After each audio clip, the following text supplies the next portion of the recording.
মাঠ থেকে গাড়ি ভর্তি কাঁচামরিচ নিয়ে আসছেন কৃষক ও পাইকাররা। তারপর শ্রমিকেরা ব্যস্ত হয়ে পড়ছেন ওজন করাতে। এক এক করে মরিচের গুণগত মান নিশ্চিত করছেন শ্রমিকরা। নষ্ট ও পচা মরিচ আলাদা করে কার্টন বন্দি করছেন তারা। অলরেডি আমরা মাল করতেছি, স্যাম্পল খুব ভালো কোয়ালিটি, বাছাই করা মাল প্যাকেট করতেছি।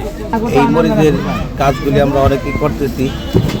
এবার এক পার্টি নিতেছে, এর দেহা দিয়ে আরেক পার্টি আসবে, আমাদের কাজের কর্মস্থান বাড়বে, আমরা কাজ করে খেতে পারবো। এ মরিচ দেশের চাহিদা মিটিয়ে পাঠানো হচ্ছে মালয়েশিয়ায়। এই রপ্তানি কেবল কৃষকের মুখে হাসি ফুটাচ্ছে না, নিশ্চিত করছে দেশে বৈদেশিক মুদ্রার আগমন। এটা ভালো জিনিস, মনে করেন যে অনেক উন্নত, কৃষকের জন্য ভালো, উন্নত, ব্যবসায়ীরাও উন্নত, আমরা উন্নত আল্লাহ ইনশাল্লাহ। এখন মনে হয় যে বাইরে যাইতেছি ইম্পোর্টের মাল, এখন আমরা করতেছি, হাতে বুলাইতে পারতেছি, এটাই জন্য আমাদের জন্য ধন্য। পদ্মা সেতু, মেট্রো রেল এবং এলিভেটেড এক্সপ্রেসওয়ে নির্মাণের গর্বিত অংশীদার বসুন্ধরা সিমেন্ট। জামালপুরের মাদারগঞ্জ উপজেলার গাভীরগ্রাম বাজারের প্রতিদিনের দৃশ্য এটি। সকাল থেকে সন্ধ্যা পর্যন্ত চলে এমন কর্মব্যস্ততা। প্রতি কেজি মরিচ বাজার দরের চেয়ে 4-5 টাকা বেশি দামে ক্রয় করছে পাইকাররা।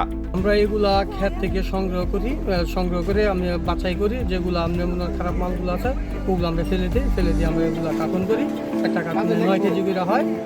পাইকার এসে তারা নগদ টাকা দিয়ে কিনে নিয়ে তারা বিভিন্ন দেশে সাপ্লাই করে, এবং কি আমাদের মরিচ শুধু বাংলাদেশে নয়, আমাদের মরিচ এখান থেকে ইনপুটের মাধ্যমে দেশের বাইরেও চলে যাচ্ছে। এখন পর্যন্ত মালয়েশিয়ায় রপ্তানি হয়েছে 700 মেট্রিক টন মরিচ। এতে জামালপুরের কৃষকরা পেয়েছেন 2,38 লাখ টাকা। এবছর জামালপুরে মরিচ চাষ করা হয়েছে 6,475 হেক্টর জমিতে। তা থেকে উৎপাদনের লক্ষ্যমাত্রা ধরা হয়েছে 86,362 মেট্রিক টন। মালয়েশিয়া সহ বিভিন্ন দেশের বাজারে ব্যাপক চাহিদা থাকায় দেশীয় এই পণ্যের সম্ভাবনা রয়েছে বলে জানিয়েছেন উদ্যোক্তারা। তো এখান থেকে আমি প্রতিদিনই 10 টন 12 টন করে মাল এক্সপোর্ট করতেছি প্রতিদিনই। বাজারের সমস্ত মাল তো এক্সপোর্ট করা যায় না, কোয়ালিটিফুল মালটা দিতে হয়। সেক্ষেত্রে কৃষক উপকৃত হচ্ছে, আমি পাশাপাশি বাংলাদেশ উপকৃত হচ্ছে। এই মালটা এক্সপোর্টের মাধ্যমে ডলার আসতেছে বাংলাদেশে।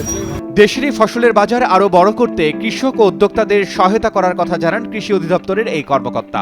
শুধু মালয়েশিয়া না, আরও অন্য দেশে যেতে পারে, সেই বিষয়টা আমরা করব, যাতে কৃষকের যে পণ্যটা আমরা মানসম্পন্ন, গুণগত মান এবং এক্সপোর্টেবল যাতে হয়, সেই বিষয়গুলি আমরা কৃষি বিভাগ থেকে দেখব এবং তাদেরকে সেই মানের তৈরি করব, যাতে এই মালটা আমাদের বিদেশে রপ্তানি করতে পারি।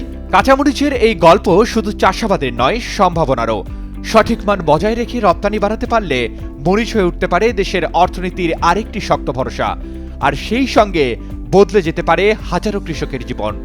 Arman Ali, Daily Sun.